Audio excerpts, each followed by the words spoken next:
देश के इलेक्ट्रिक वाहन, सेमीकंडक्टर और ग्रीन एनर्जी की बढ़ती मांग के बीच आईआईटी आईएसएम धनबाद 2026-27 सत्र में एमटेक स्तर पर क्रिटिकल मिनरल समेत 3 नए कोर्स शुरू करने जा रहा है।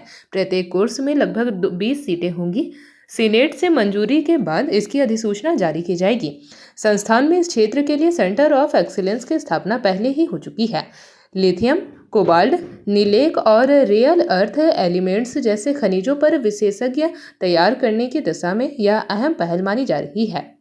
डिप्टी डायरेक्टर प्रोफेसर धीरज कुमार ने बताया कि माइनिंग क्षेत्र में संस्थान का 100 साल से अधिक का अनुभव रहा है और अब सेमीकंडक्टर व हाईटेक इंडस्ट्री की ज़रूरतों को देखते हुए यह कोर्स शुरू किया जा रहा है।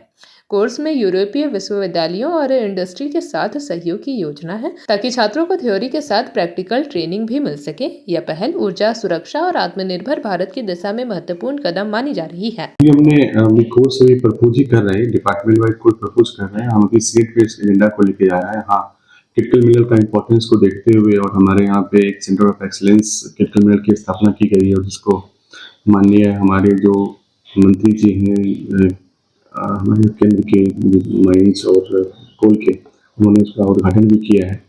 तो उसके हिसाब से और आईटी आईएसएम धनबाद में पहले से हमारे पास माइनिंग डिपार्टमेंट है, फिल मिनरलिंग डिपार्टमेंट है, मेटलर्जिकल डिपार्टमेंट, प्लस हमारे पास केमिकल है, केमिस्ट्री डिपार्टमेंट है। तो सब डिपार्टमेंट को अगर आप देखेंगे क्रिटिकल मिनरल में अच्छा खासा योगदान कर रहे हैं डिपार्टमेंट। तो एक फुल फ्लेज्ड एमटेक प्रोग्राम, पहले हमारे पास एमटेक इन फिल मिनरल चल रहा था, एमटेक इंजीनियरिंग भी चल रहा था, बीटेक इंजीनियरिंग भी चल ही रहा था हमारे पास। तो एक नीड आया कि हमको कैप्चर बिल्डिंग भी करना है और हाई कैप्चर बिल्डिंग करना है।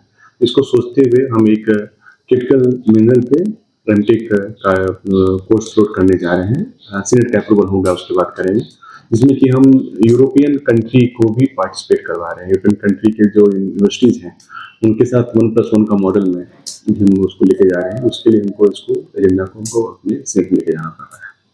अभी जो है एक अगेन आप इंडस्ट्री 4.0 इंडस्ट्री 5.0 की बात चल रही है और एआईएमएल की बात चल रही है, जहाँ पे ऑटोमेशन कंट्रोल ये सब की बात चल रही है। तो एक हमारा MTech program electrical engineering department के थ्रू अपलोड करना चाह रहे हैं, उसका नाम है इंजीनियरिंग कंट्रोल एंड ऑटोमेशन।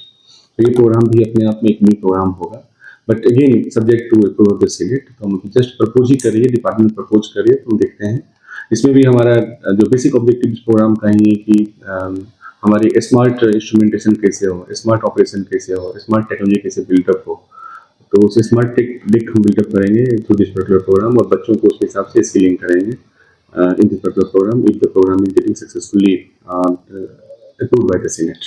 जब एक समय था जब हम मिनरल इंजीनियरिंग और माइनिंग इंजीनियरिंग की बात कर रहे थे, समय चेंज होते होते हम चले गए सेमीकंडक्टर और क्वांटम कंप्यूटिंग या एआई एनालिटिक्स में चले गए। लेकिन जब समझ में आई हमें critical mineral is the genesis of all invention and all tools and technology, तो अब हमें फिर से लग रहा है कि हमें वो दौर में वापस जाने की जरूरत पड़ रही है। लेकिन अब हम जो कोर्स कर रहे हैं, पहले भी हमारी कोर्स चलती थी, note in the name of critical mineral, in the name of mineral engineering.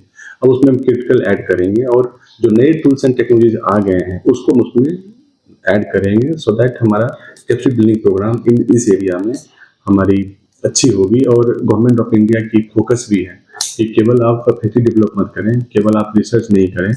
और जब आपके यहाँ पे कंट्री में आप प्लांट प्रोसेसिंग प्लांट लगा रहे हैं, कंट्री में क्रिटिकल मेटल के लिए आपने पायलट प्लांट लगा रहे हैं या फुल स्केल प्लांट लगा रहे हैं, तो who will run the plant, who will operate this plant, who will do the metallurgical extraction, who will do the mineral processing work, who will do geological investigation, who will do geophysical investigation।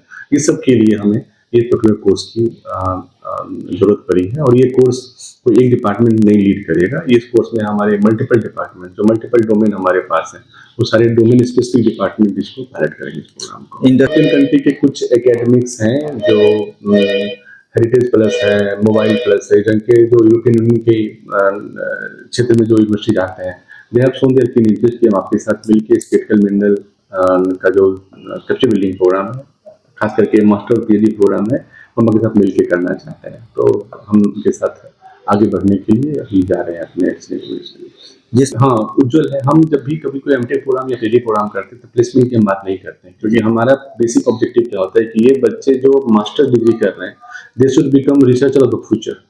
तो future का अगर researcher बनते हैं, they will be to academic, they will be to scientific community, they will be scientist, even they can become scientist in R&D lab scientist बन सकते हैं, ये industry में जाके साइंटिस्ट बन सकते हैं।